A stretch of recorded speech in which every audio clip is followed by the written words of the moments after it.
Banyak cara menunjukkan cinta kepada ibu pertiwi. Bagi kami, menghasilkan data yang berkualitas adalah komitmen yang terpatri dalam sanubari.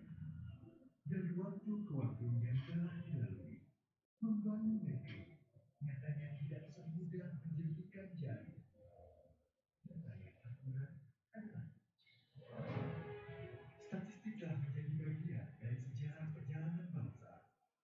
Kegiatan statistik di Indonesia dimulai sejak masa Hindia Belanda di bawah lembaga Director van Landbouw, Nederland en Haine, lalu berganti nama menjadi Central Council for the Statistics.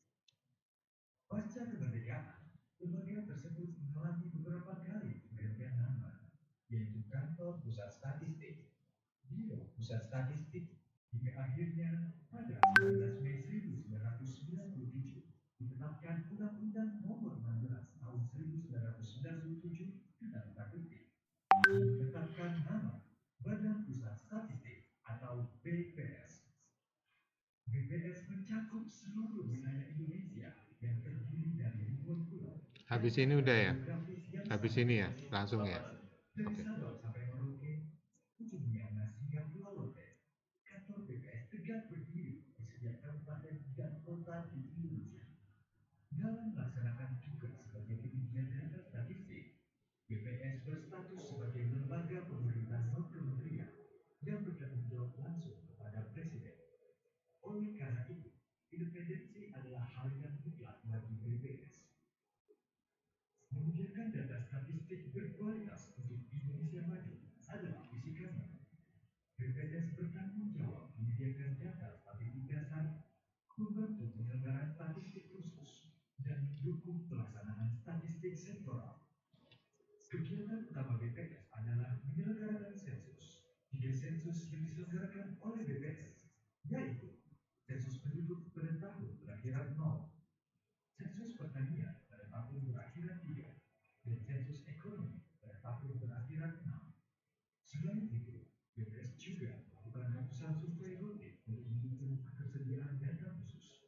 Survei yang dilakukan di BPS antara lain survei sosial ekonomi nasional, survei anggaran kerja nasional, pendataan potensi desa, pendataan kerangka sampel area, survei ongkos usaha tani, survei pertanian antar sensus, survei gaya hidup, dan survei-survei lainnya. Dalam melakukan pengumpulan data di lapangan, BPS menggunakan metode wawancara secara tatap muka atau pengisian secara mandiri oleh responden. Keamanan data yang telah diperoleh menjadi prioritas utama BPS.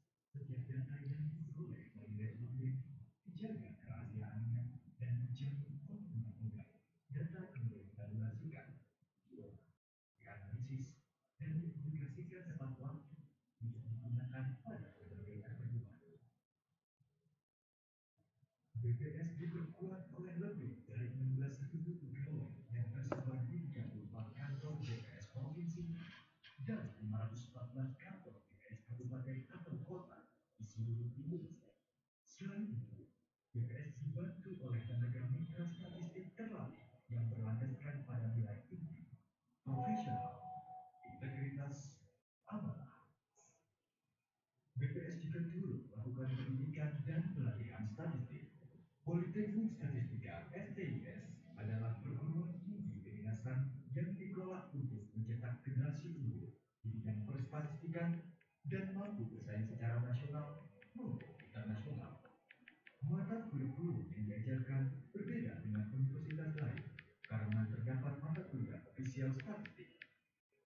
BPS juga memiliki pusat pendidikan dan pelatihan sebagai wadah pengembangan SDM baik di bidang statistik maupun komunikasi, public speaking, kepemimpinan, dan lain-lain. Pustikan BPS tak hanya berfokus pada pengembangan SDM BPS, tetapi juga terbuka dalam hal pengembangan kompetensi fungsional statistisi, pranata komputer, dan statistik sektoral.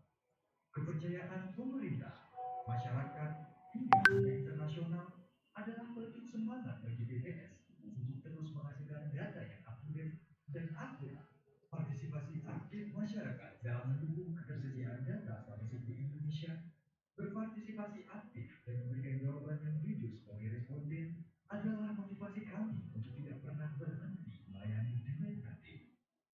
Seluruh data yang dihasilkan oleh BPS dapat diakses langsung melalui bps.go.id atau dapat langsung datang ke pelayanan statistik terpadu di kantor BPS terdekat yang tersebar di seluruh wilayah di Indonesia.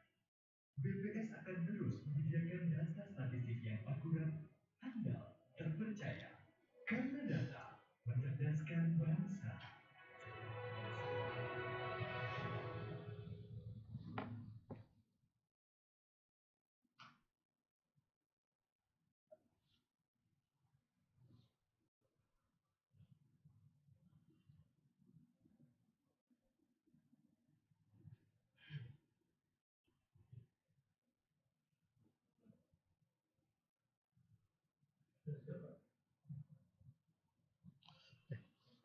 Bismillahirrahmanirrahim. Assalamualaikum warahmatullahi wabarakatuh. Selamat pagi dan salam sejahtera untuk kita semua.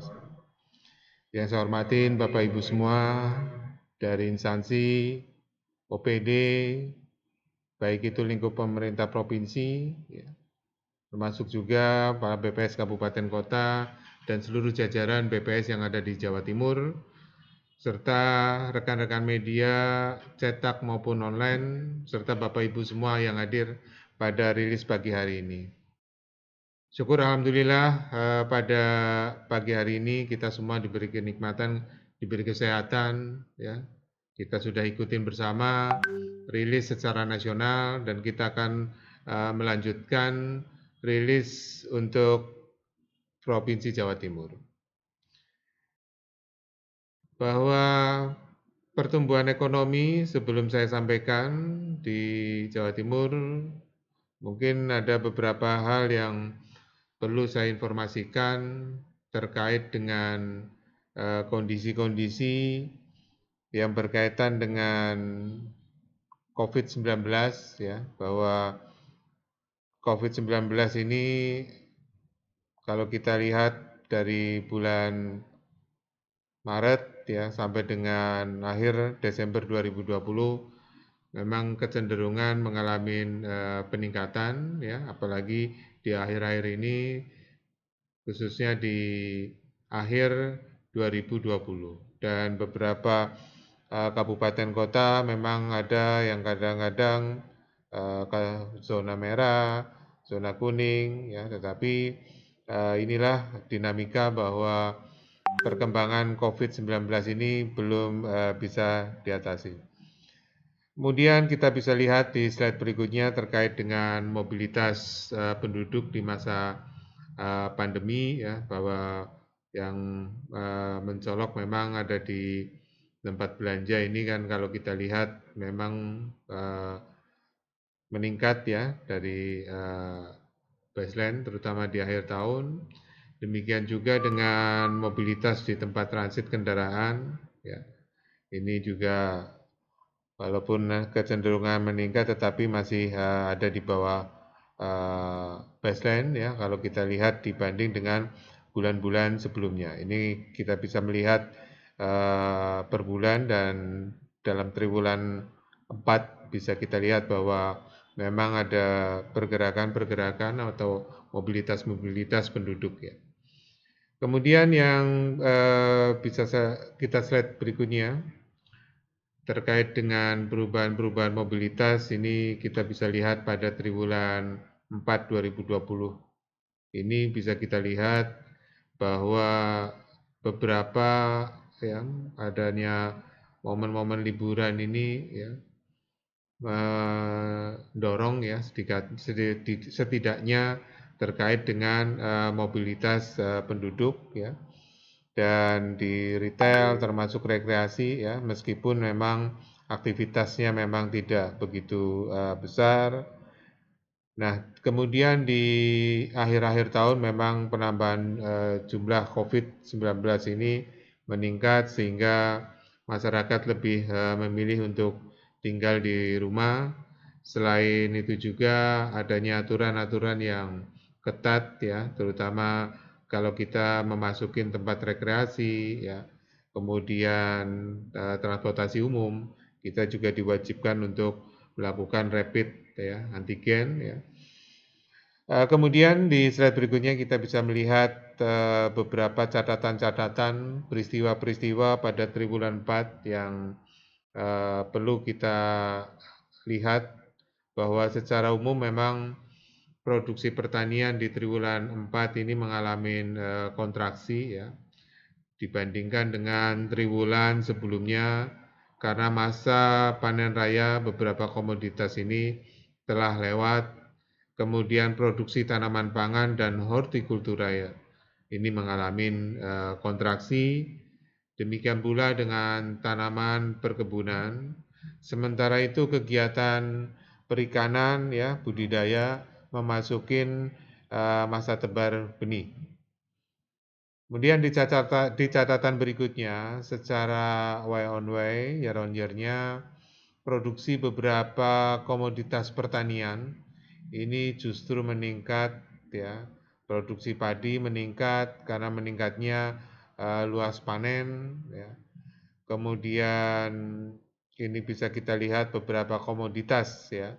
Seperti ada bawang merah, mangga, apel, dan pisang ini yang memberikan sumbangan ya peningkatan pada hortikultura. Sementara itu terjadi penurunan untuk luas area tanaman tebu dan tembakau, ini juga menyebabkan penurunan produksi. Kemudian belum pulihnya permintaan bahan baku, ya, ini menyebabkan kontraksi pada produksi kehutanan, khususnya produksi kayu bulat. Catatan berikutnya, permintaan komoditas pertambangan migas ini meningkat seiring pulihnya ekonomi di beberapa negara. Ya, ini ditandai dengan meningkatnya ekspor migas ke luar negeri, ya, ini sebesar 99% untuk tukinya. Kemudian produksi minyak mentah ini tercatat mengalami peningkatan, ya, sedangkan gas bumi masih terkontraksi. Kemudian di catatan berikutnya terjadi, ya, di slide berikutnya terjadi peningkatan output industri manufaktur pada awal triwulan 4 ini seiring mulai pulihnya kegiatan bisnis dan meningkatnya permintaan masyarakat. Peningkatan terjadi pada industri pengolahan, ya, pengolahan tembakau, kemudian industri kimia dan farmasi, dan industri logam. Kemudian kalau kita lihat catatan dari inflasi, ya, secara kitukinya ini terjadi inflasi ya, sebesar 0,22% bila kita bandingkan dengan triwulan yang sama, triwulan 4 tahun 2019 ya.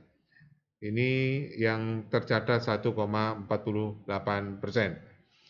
Kemudian terjadi penundaan beberapa proyek infrastruktur ya. Ini menyebabkan turunnya permintaan semen. Ini nampak pada kontraksi realisasi pengadaan semen ya, baik secara kitukinya 9,08% maupun secara year on year-nya 19,95%. Kemudian terjadi peningkatan penjualan mobil ya secara nasional sebesar 47,98% untuk kitukinya, tetapi secara Y on Y-nya terjadi penurunan sebesar 41,83%. Kemudian relaksasi ekonomi ya dan cuti bersama pada bulan Oktober ini pada Maulid Nabi ya, dan Desember ya, Natal dan Tahun Baru ini juga sedikit mendongkrak lonjakan daripada penumpang, terutama di angkutan kereta, kemudian angkutan darat dan angkutan udara. Kemudian selanjutnya kita lihat jumlah wisman ini meningkat ya secara Sebenarnya secara signifikan kalau dilihat dari secara persentase ya, dari 100 orang selama Juli Agustus ini menjadi 2.486 orang selama Oktober sampai dengan November ya. Ini namun jumlah ini juga turun ya kalau kita bandingkan dengan tahun-tahun sebelumnya ya. Untuk tahun sebelumnya ini bisa mencapai 41.675 orang. Kemudian terjadi peningkatan realisasi APBD ya, APBD provinsi ya. Secara Ki-to-Ki ini di semua komponen belanja. Belanja pegawai 14,46%, belanja barang dan jasa 42,48%, belanja sosial 58,95%, belanja modal 163,57%, sementara itu secara year on year-nya realisasi APBD untuk semua komponen terkontraksi kecuali belanja sosial yang mengalami peningkatan 61,71%. Kemudian catatan yang selanjutnya yaitu upaya penyaluran dana pemulihan ekonomi nasional ini melalui Bank Jatim ini sudah terrealisir 5,62 triliun rupiah atau 140,5% dari target. Pemberian restrukturisasi kredit ini bagi nasabah ini yang terdampak pandemi ini sudah mencapai 1,82 triliun rupiah. Perekonomian Jawa Timur pada triwulan 4 2020 berdasarkan besaran produk domestik regional bruto atau PDRB atas dasar harga berlaku ini mencapai 581,5 triliun rupiah. Sedangkan PDRB atas dasar harga konstan mencapai 405,98 triliun rupiah. Secara year on year, ekonomi Jawa Timur pada triwulan 4 2020 dibandingkan dengan triwulan 4 2019 terkontraksi 2,64%. Sedangkan Ki-to-Ki ekonomi Jawa Timur triwulan 4 2020 terkontraksi sebesar 0,94%. Secara situasi kumulatif ekonomi Jawa Timur tahun 2020 ya ini terkontraksi sebesar 2,39%. Jadi secara kumulatif ekonomi Jawa Timur ini terkontraksi lebih dalam ya bila dibandingkan dengan ekonomi nasional yang terkontraksi sebesar 2,02%. Kemudian di slide berikut secara year on year ekonomi Jawa Timur ya pada triwulan 4 2020 ini terkontraksi sebesar 2,64%. Ya. Kalau kita lihat di slide ya terjadi terjun bebas ya bila dibandingkan dengan capaian triwulan 4 2019 ya yang sebesar 5,42%. Jadi selama periode 2017 sampai dengan 2020 ya triwulan 1 khususnya pertumbuhan ekonomi Jawa Timur tumbuh positif.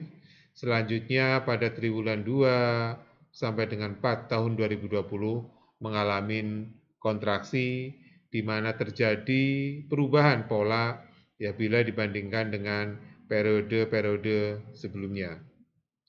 Ini disebabkan sebagian besar kategori lapangan usaha mengalami pertumbuhan negatif ya akibat pandemi COVID-19.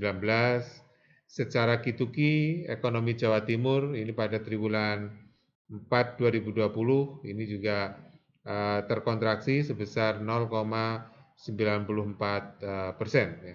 Jadi kalau lihat 2017 hingga 2020 ekonomi Jawa Timur pada triwulan 4 nampaknya masih mengikuti pola periode-periode sebelumnya ya, di mana triwulan 4 itu biasanya turun ya, lebih rendah dan dibanding dengan triwulan 3. Jadi pada triwulan 4 2020 ini ekonomi Jawa Timur terkontraksi paling dangkal ya.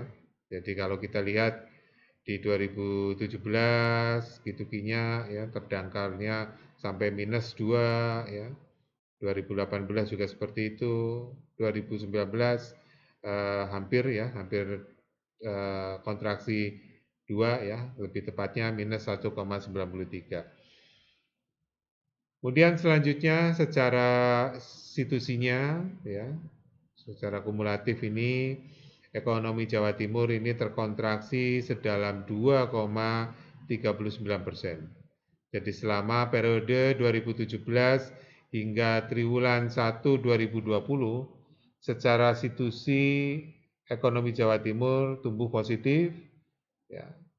Selanjutnya mulai triwulan 2 ini sampai dengan triwulan 4 ini mengalami kontraksi pada 3 triwulan ini terakhir membentuk pola tentunya berbeda dengan periode-periode sebelumnya ya. Kemudian di slide berikutnya kita bisa lihat capaian untuk Q2-nya pada triwulan 2020 yang terkontraksi sebesar 0,94% bila dibandingkan dengan triwulan 3 2020.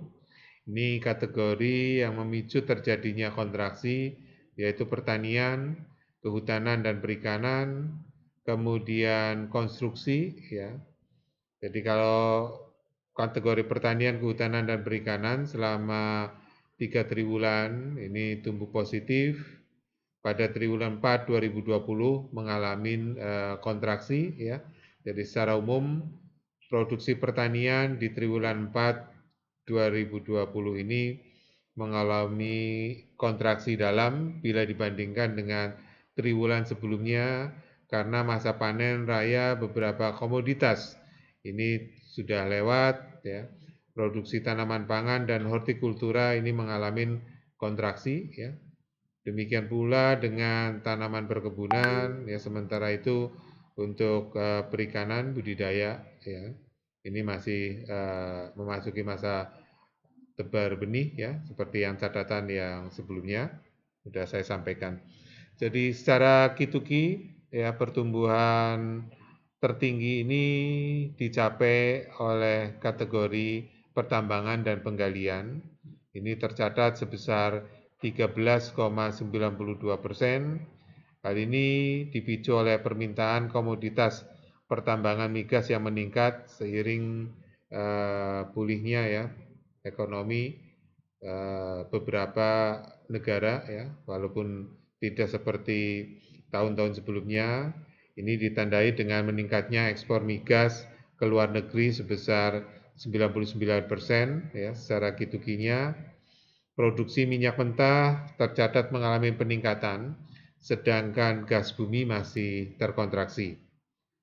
Pertumbuhan tertinggi kedua ini dicatat oleh transportasi dan pergudangan ya, sebesar 12,96%. Adanya relaksasi ekonomi dan cuti bersama pada bulan Oktober 2020 ya, dan Desember ini juga mendongkrak lonjakan penumpang ya, khususnya di angkutan kereta api, angkutan darat dan angkutan udara.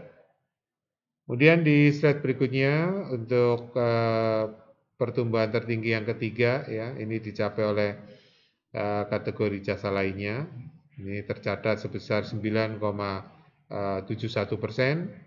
Ini disebabkan dengan dibukanya kembali ya beberapa objek wisata yang tentunya dengan menerapkan protokol kesehatan ini juga mampu meningkatkan kinerja jasa lainnya. Dengan ditetapkan cuti bersama pada akhir Oktober 2020 ini memicu juga peningkatan jumlah wisatawan ya di beberapa objek wisata yang ada di Jawa Timur.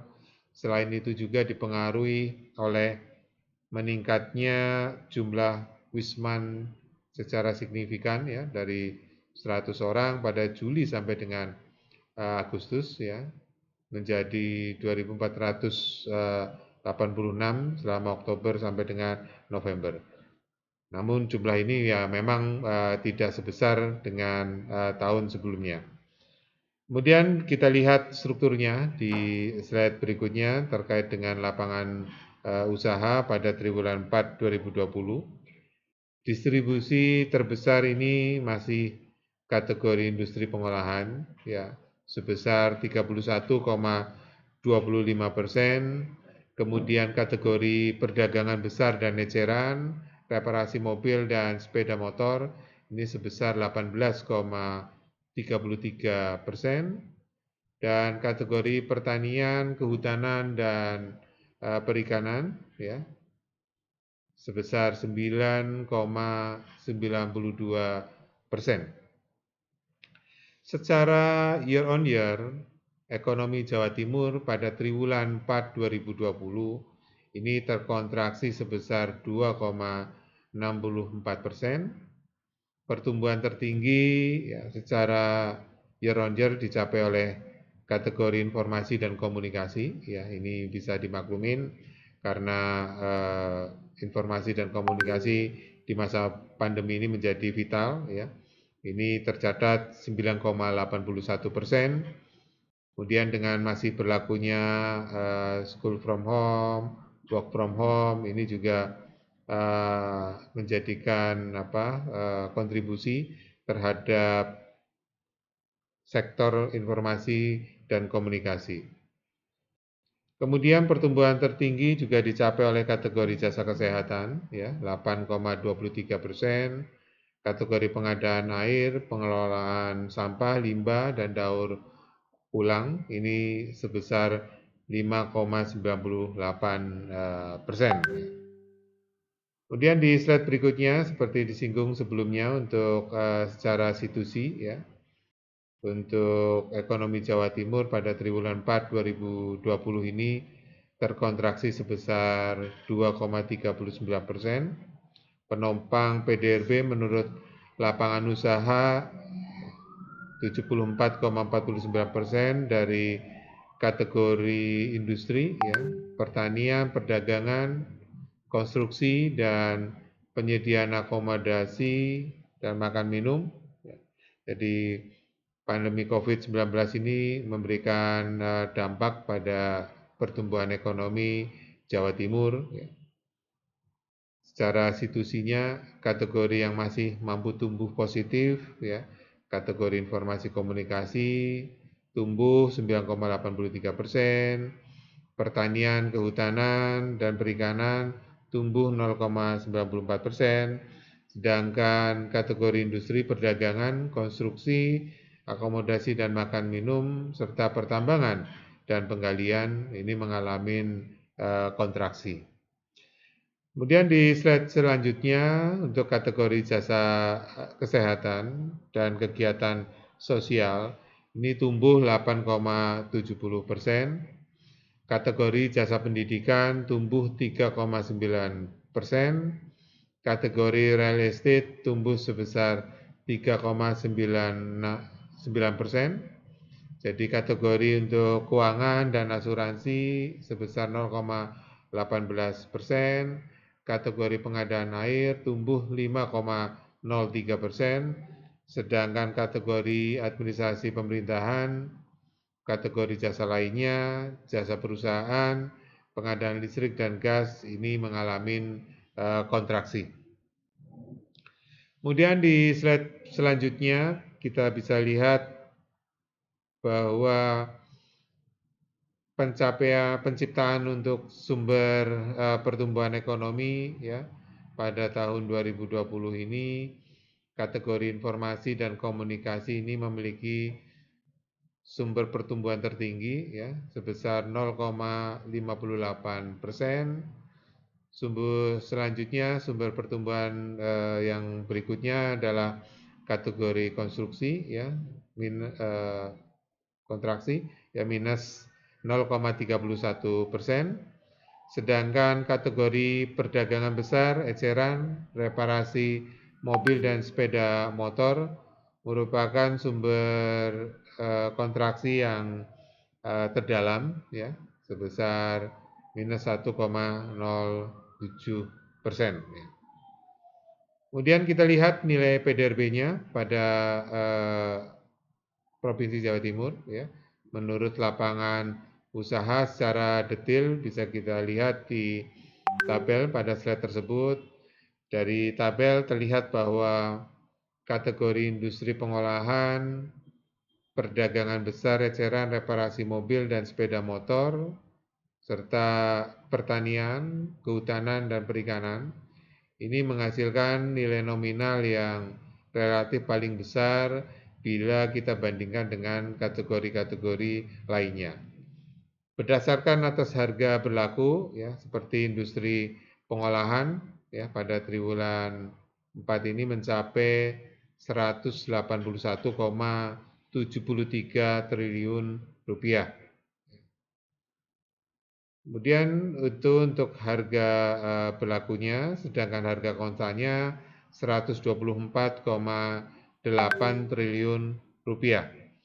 Sementara perdagangan besar, eceran, reparasi mobil dan sepeda motor pada triwulan 4 ini mencapai 104,57 triliun rupiah untuk harga berlakunya, sedangkan untuk harga konstan tercatat 74,74 triliun rupiah. Sedangkan untuk kategori pertanian, kehutanan, dan perikanan pada triwulan 4 ini mencapai 57,67 triliun rupiah dan jika nilai atas dasar konstan ini tercatat 34,85 triliun rupiah. Kemudian di slide berikutnya kita lihat nilai laju dan sumber pertumbuhan ekonomi menurut lapangan usaha ini secara lengkap ya bisa dilihat pada tabel tersebut. Secara year on year pertumbuhan tertinggi dicapai oleh kategori informasi dan komunikasi sebesar 9,81% dan sumber pertumbuhan ekonomi terbesar juga dicapai oleh informasi dan komunikasi sebesar 0,59%. Jadi sementara untuk Q2-nya pertumbuhan tertinggi dicapai oleh pertambangan dan penggalian sebesar 13,92% dan sumber pertumbuhan ekonomi terbesar juga dicapai oleh kategori pertambangan dan penggalian yaitu tercatat 0,64%. Sementara itu secara situasi pertumbuhan tertinggi dicapai juga oleh kategori informasi dan komunikasi ya sebesar 9,83%. Ini sekaligus kategori ini juga memberikan sumbangan terhadap pertumbuhan ekonomi ya sumber pertumbuhan ekonomi ini yang terbesar ya tercatat 0,58%. Kemudian di slide berikutnya kita lihat struktur PDRB ya menurut lapangan usaha secara detail ya bahwa pada triwulan 4 2020 distribusi terbesar ada pada kategori industri pengolahan tercatat 31,25%. Perdagangan besar, eceran, reparasi mobil dan sepeda motor ini tercatat 18,33%. Kategori pertanian, kehutanan dan perikanan sebesar 9,92%. Jadi baik secara triwulanan maupun tahunan ya, ini memiliki pola yang sama dalam struktur PDRB menurut lapangan usaha. Bagaimana kalau kita lihat dari sisi pengeluaran ya di slide berikutnya kita bisa lihat dari sisi pengeluaran bahwa secara Q2Q ya pertumbuhan tertinggi ini dicapai oleh konsumsi pemerintah sebesar 9,37% yang dipicu oleh peningkatan realisasi belanja pemerintah selama pada triwulan 4 2020, kemudian diikuti oleh konsumsi rumah tangga ya yang tertumbuh 2,96% dan konsumsi lembaga non-profit rumah tangga ya ini juga tercatat 0,11%. Sementara untuk komponen pembentukan modal tetap bruto atau PMTB ini terkontraksi 2,01% dan ekspor luar negeri terkontraksi 13,34% ya sebagai akibat tekanan pandemi ya. Kemudian di sisi lain impor luar negeri tumbuh 10,26%. Kemudian kita lihat pendekatan pengeluaran. Ini 3 komponen pengeluaran yang menjadi penopang perekonomian Jawa Timur ya. Seperti komponen konsumsi rumah tangga ini sebesar 61,97%, kemudian PMTB sebesar 28,29% dan ekspor luar negeri sebesar 13,26%. Jika kita bandingkan dengan kondisi yang sama tahun lalu ya atau kita biasa kenal dengan year on year-nya, komponen dengan pertumbuhan yang paling tinggi dicapai oleh ekspor luar negeri ya dengan laju pertumbuhannya sebesar 8,75%. Ini didorong oleh peningkatan ekspor barang ke luar negeri beberapa komoditas utama yang ada di Jawa Timur ya seperti perhiasan permata, kayu, barang dari kayu, perabot, penerangan rumah dan tembakau. Selanjutnya disusul oleh konsumsi lembaga non-profit yang melayani rumah tangga ya, atau LNPRT ini tercatat 1,85% yang dipicu oleh pelaksanaan pemilihan umum secara serentak yang terjadi pada 9 Desember 2020 ya kemudian diikuti oleh konsumsi rumah tangga yang tumbuh 0,16%. Sementara itu untuk investasi fisik yang direpresentasikan oleh PMTB ini terkontraksi 7,64%. Hal ini memang sejalan dengan realisasi volume pengadaan semen yang mengalami kontraksi, realisasi belanja modal dan impor barang modal ini juga tumbuh negatif. Konsumsi pemerintah juga mengalami kontraksi hingga 6,60%. Hal ini terlihat dari kontraksi realisasi anggaran yang hampir semua pos anggaran ini belanja ya, baik itu di APBD maupun APBN ya kecuali belanja sosial ini. Kemudian di sisi lain impor luar negeri mengalami kontraksi hingga minus 9,01%. Kemudian di slide berikutnya kita lihat situsinya ya. Di situsi dari sisi pengeluaran bahwa kontraksi terdalam ya dialami oleh komponen PMTB sebesar 4,31%, kemudian diikuti oleh konsumsi pemerintah sebesar 3,18% dan konsumsi rumah tangga sebesar 0,83%. Jadi sementara untuk komponen yang mampu tumbuh positif adalah ekspor luar negeri ya tercatat 10,06%, kemudian konsumsi lembaga non-profit rumah tangga ini 0,23%. Jadi untuk ekspor luar negeri didorong oleh peningkatan ekspor unggulan yang ada di Jawa Timur seperti perhiasan, permata ya, kemudian kayu, barang dari kayu, tembaga, dan perabot rumah tangga.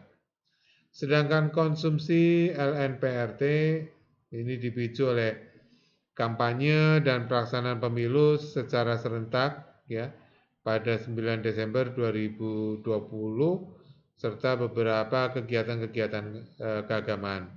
Jadi memang tahun 2020 ada pilkada, tetapi memang kampanyenya juga tidak sebesar pada tahun sebelumnya.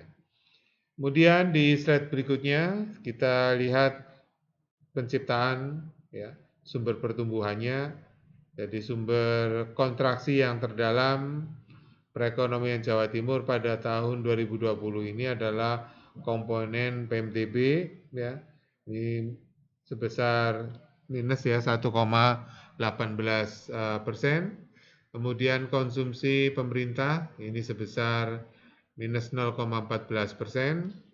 Sementara komponen lainnya ini memberikan sumber kontraksi sebesar minus 1,06% ya. Jadi memang pembentukan modal tetap bruto ini ya merupakan sumber kontraksi yang terdalam ya. Ini sebesar minus 1,18 ya. Kemudian di slide berikutnya nilai PDRB pada Provinsi Jawa Timur menurut pengeluaran ini bisa lihat secara lebih detail bahwa konsumsi rumah tangga dan PMTB ini menghasilkan nilai nominal yang paling besar bila dibandingkan dengan komponen pengeluaran lainnya. Jika dilihat atas dasar harga berlaku, pengeluaran konsumsi rumah tangga pada triwulan 4 ini mencapai 360,38 triliun rupiah dan atas dasar harga konstan mencapai 245,88 triliun rupiah. Sementara itu PMTB pada triwulan 4 ini mencapai 164,52 triliun rupiah dan atas dasar harga berlaku. Sedangkan untuk atas dasar konstan, ya, konstannya 2010, ini tercatat 109,60 triliun rupiah. Kemudian dari nilai laju dan sumber pertumbuhan ya di slide berikutnya ini kita bisa lihat menurut pengeluaran tentunya secara lengkap itu bisa dilihat. Kemudian yang menjadi catatan bahwa secara Q2Q pertumbuhan tertinggi ini dicapai oleh komponen konsumsi pemerintah ya 9,37%, diikuti oleh konsumsi rumah tangga 2,96% dan konsumsi lembaga non-profit rumah tangga LNPRT ini tercatat 0,11%. Jadi komponen ekspor luar negeri ini terkontraksi 13,34% dan PMTB juga terkontraksi 2,01%. Sementara itu secara year on year-nya pertumbuhan tertinggi dicapai oleh ekspor luar negeri 8,75%, kemudian diikuti oleh konsumsi lembaga non-profit rumah tangga LNPRT 1,85%, konsumsi rumah tangga 0,16%, sedangkan komponen PMTB dan konsumsi pemerintah mengalami kontraksi masing-masing 7,64% dan 6,60%. Secara kumulatif ya, situsinya kita lihat ya di situsi pertumbuhan tertinggi ini dicapai oleh ekspor luar negeri ya, tercatat 10,06%, kemudian diikuti oleh LNPRT 0,23%, sedangkan kontraksi yang terdalam ini dialami oleh komponen PMTB ya 4,31%, diikuti oleh konsumsi pemerintah 3,18% dan konsumsi rumah tangga 0,83%. Jadi secara umum kita bisa lihat di slide berikutnya bahwa struktur PDRB menurut pengeluaran yang ada di Jawa Timur ini tidak mengalami perubahan yang signifikan. Aktivitas permintaan akhir ini masih didominasi oleh komponen pengeluaran konsumsi rumah tangga yang mencapai lebih dari separuh PDRB Jawa Timur. Ya, lebih tepatnya sekitar 60,82%. Komponen lainnya yang memberikan peran besar terhadap PDRB Jawa Timur secara berturut-turut adalah sebagai berikut. Untuk PMTB ya 28,17%, ekspor luar negeri 13,78%, pengeluaran konsumsi pemerintah 5,65%, lainnya 5,72%, dan sebagai pengurang yakni impor luar negeri 14,13%. Kemudian di slide selanjutnya dari seluruh penjelasan tadi ada beberapa yang perlu menjadi stressing ya. Makanya ini ada beberapa catatan terkait dengan ringkasan ya terhadap ekonomi Jawa Timur 2020 menurut pengeluaran bahwa pengeluaran konsumsi rumah tangga ini terkontraksi ya. Ini dipengaruhi oleh konsumsi rumah tangga untuk transportasi dan juga kebutuhan rekreasi yang menurun drastis. Ini dikarenakan adanya pandemi COVID-19 yang mengharuskan adanya PSBB sehingga ruang gerak masyarakat ini menjadi terbatas. Kemudian catatan berikutnya adalah pengeluaran konsumsi lembaga non-profit rumah tangga. Ini tumbuh positif. Ini dipengaruhi oleh kampanye dan pemilihan pilkada ya secara serentak di 19 kabupaten kota ya yang berlangsung pada 9 Desember 2020 tepatnya, serta adanya beberapa kegiatan-kegiatan keagamaan.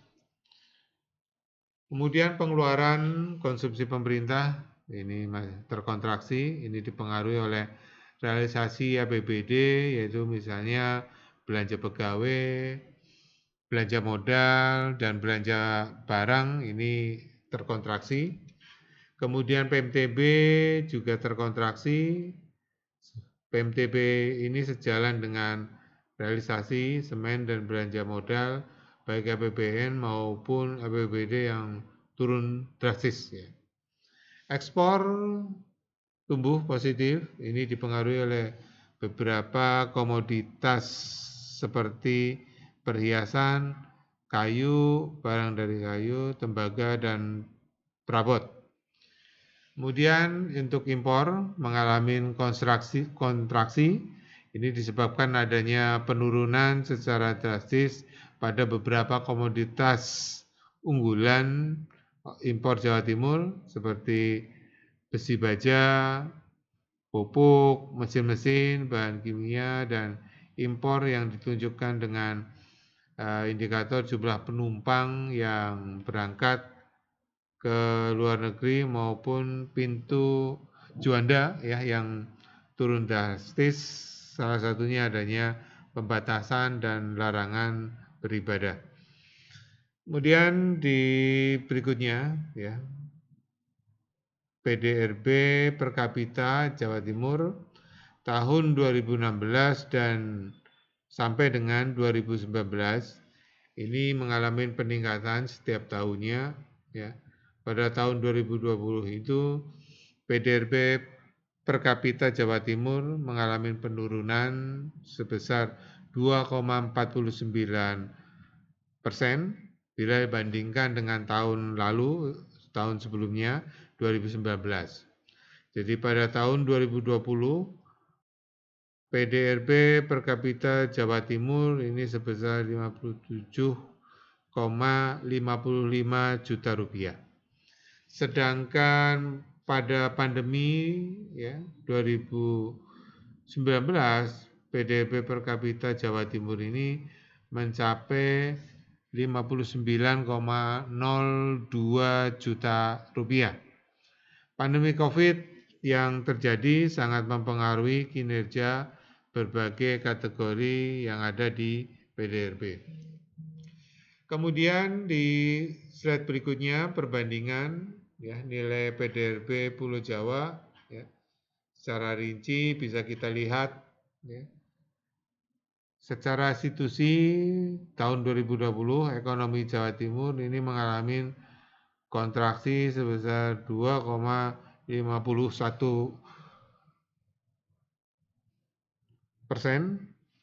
Kemudian Provinsi Banten mengalami kontraksi yang terdalam ya, di Pulau Jawa sebesar 3,38%. Provinsi Daerah Istimewa Yogyakarta kontraksi yang terdalam kedua sebesar 2,69%. Selanjutnya kontraksi yang terdalam ketiga Jawa Tengah ya sebesar 2,65%. Sedangkan untuk Provinsi DKI Jakarta dan Jawa Timur ini mengalami kontraksi yang terdangkal di Pulau Jawa. Provinsi DKI Jakarta merupakan penyumbang perekonomian terbesar di Pulau Jawa, ya. Ini dengan kontribusinya sebesar 30,34%. Sedangkan untuk Jawa Timur, penyumbang perekonomian terbesar kedua yang ada di Pulau Jawa dengan kontribusi sebesar 24,80%. Provinsi DKI Jakarta ini merupakan penyumbang perekonomian terbesar terhadap total perekonomian 34 provinsi yang ada di Indonesia ya, dengan kontribusinya sebesar 17,56%. Provinsi Jawa Timur penyumbang perekonomian terbesar kedua ya. Ini sebesar 14,7%. Itu mungkin yang bisa kami sampaikan pada pagi hari ini terkait dengan pertumbuhan ekonomi triwulan 4 2020 sekaligus pertumbuhan ekonomi selama tahun 2020. Untuk pertanyaan seperti biasa nanti kita pakai jalur yang lain yang sudah kami sediakan supaya kita bisa lebih diskusi lagi dan lebih dalam lagi. Itu yang bisa disampaikan. Terima kasih atas perhatian dan kehadirannya. Sekali lagi salam sehat dari kami. Wassalamualaikum warahmatullahi wabarakatuh dan selamat pagi menjelang siang. Terima kasih.